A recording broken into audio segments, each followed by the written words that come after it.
Mwaramutseho neza nshuti bakunzi ba Rwanda Pass News. Ubu ya masaha muri iki gitondo nagira ngo mbagezeho aya makuru yihutirwa ndetse atariho ivumbi. Ni amakuru twatohoje ndetse akaba yanditswe n'ikinyamakuru Bwiza, aho bahavuga ngo abaperezida babiri baburiye Ndayishimiye ku mugambi wiwe wo gutera u Rwanda.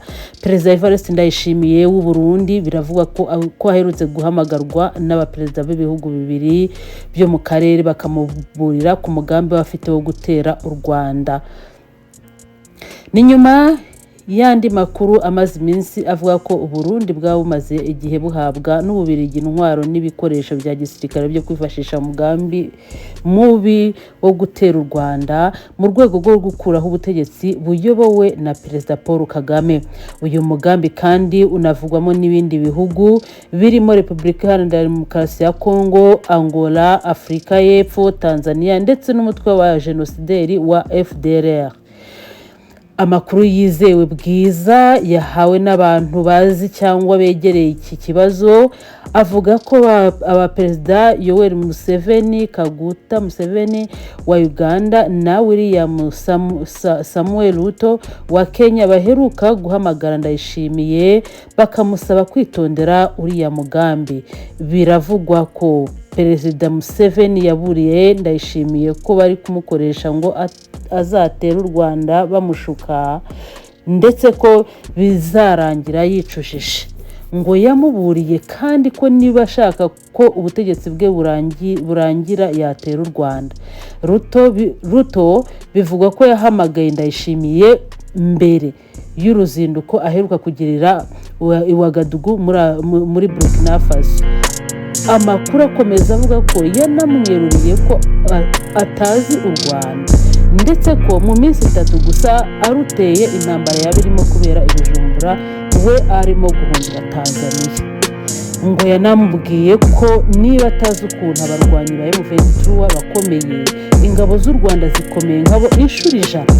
Perezida Museveni we ngo yihanangirije umugenzi we w'u Burundi amumenyesha ko akarere kadakeneye izindi ntambara. Perezida Evariste Ndayishimiye arateganya gutera u Rwanda mu gihe hashize igihe kirekire umubano hagati ya Gitega na Kigali utameze neza.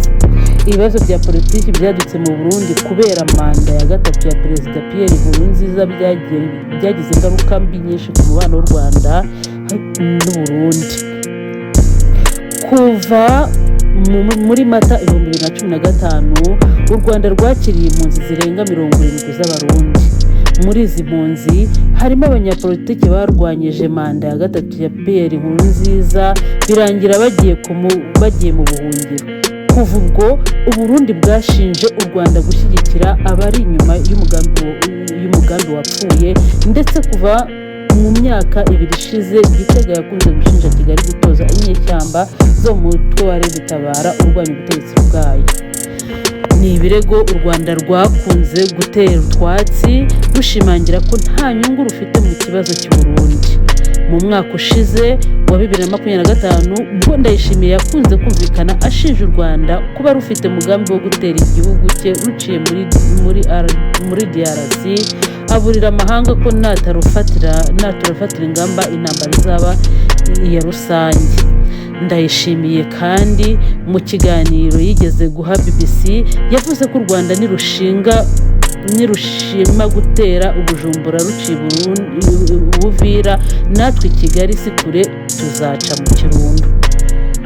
Uyu mugabo kandi yakunze kumvikana avuga ko u Rwanda rudafite igisirikare gikomeye kurusha icye ndetse mu mezi ashize yumvikanaga avuga ko yigeze kurwana n'ingabo zarwo bikarangira azinesheje.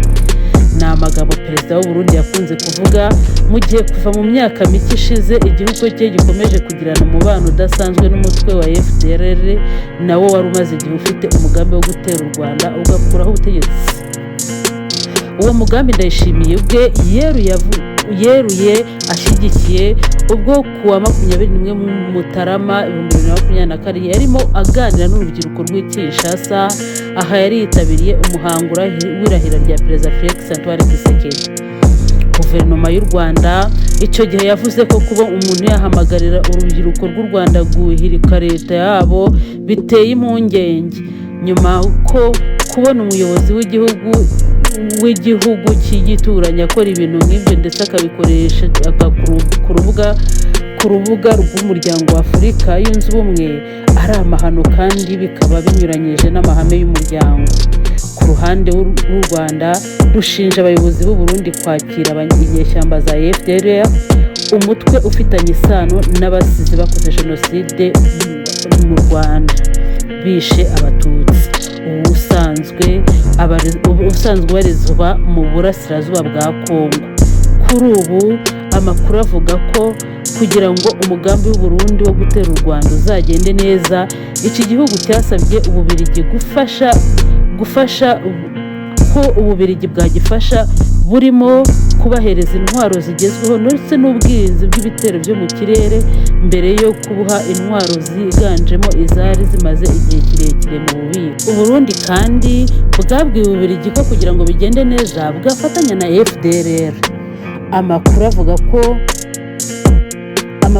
ko kuri ubu bwamaze guhabwa drone zibarirwa mu 5,000 ndetse n'imbunda ziganjemo izirasa kure, ndetse bukaba bwarateguye ingabo 50,000 zigomba kwifashishwa muri iyo ntambara ku Rwanda. Ububiligi bukomeje gushyirwa mu majwi mu mugambi wo gushaka gukuraho ubutegetsi bw'u Rwanda nyuma y'uko muri Werurwe 2025 u Rwanda rwafashe icyemezo cyo gucana umubano nabwo. Byari nyuma yo kubushinja kurutesha agaciro yaba mbere no mu gihe cy'amakimbirane yo muri Repubulika Iharanira Demokarasi ya Kongo.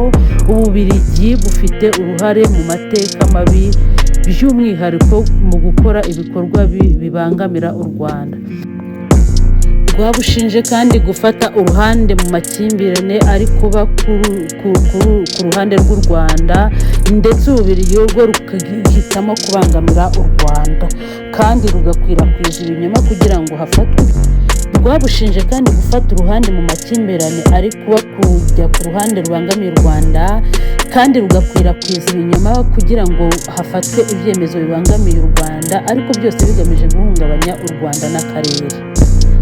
Iyi nkuru mukaba mwayiteguriye kandi mukayigezwaho na Joseline Cabral yifashishije ikinyamakuru Bwiza.